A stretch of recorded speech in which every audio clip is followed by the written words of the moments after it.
So they're getting ready, are the Browns, to go into Pittsburgh to face the Steelers on Monday Night Football. Steelers 20-0 at home, their last 20 Monday Night Football games. Last loss, 1991 to the Giants, 23-20. Deshaun Watson was asked about that streak earlier today. She's got to go out there and win.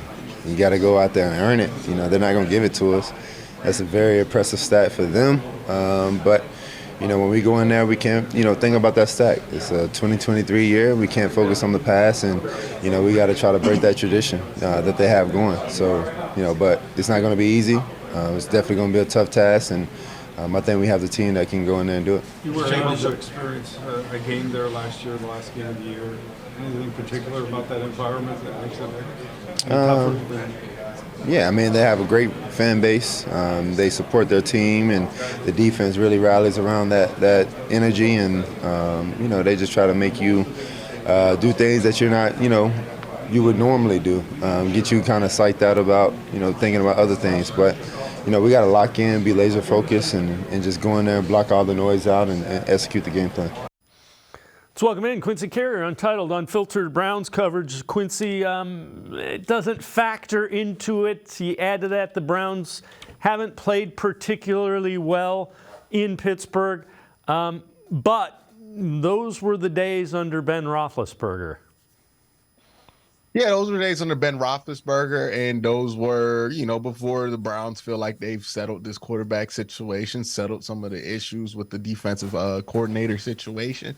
And, you know, we tend to make it seem like there is something mythical about these streaks of futility that the Cleveland Browns have had. There's nothing mythical. There's nothing magical about it. These teams just sucked for the last 23 years. You know, like, that's why all of these streaks exist. It's not because we just have bad luck. It's because we were throwing out Derek Anderson, Colt McCoy, and our best defensive player was like either Joe Hayden or Jabal Sheard, right? Like, that's what was the problem for the last 20 years. It's not because that stadium's any different or because it's such a difficult place to play. It's because for 20 years in Pittsburgh, we did not walk in there with the better football team, with the better coach football team, or with the competently coached defensive football team at least, right? So that's just been what the problem has been.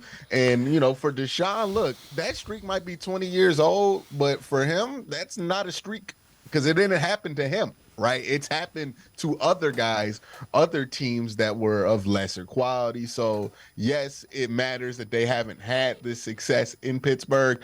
But keep in mind, it's no mystery why Pittsburgh dominated the Cleveland Browns. Everybody dominated the Cleveland Browns. They stunk for like 20 years. That's where all these streaks come from. It's not like we were like 10-6 every year and we couldn't beat the Pittsburgh Steelers. Like, the Bengals record versus the Browns is more of a mystery than anything that the Browns losing streaks have to say, because the Bengals are good and they can't beat us, right? Like, we stunk and we didn't beat anybody. That makes sense to me. Like, okay, I think that's why that record is what it is. And they beat them in 2020 in the playoffs in Pittsburgh. So it's possible. It's doable.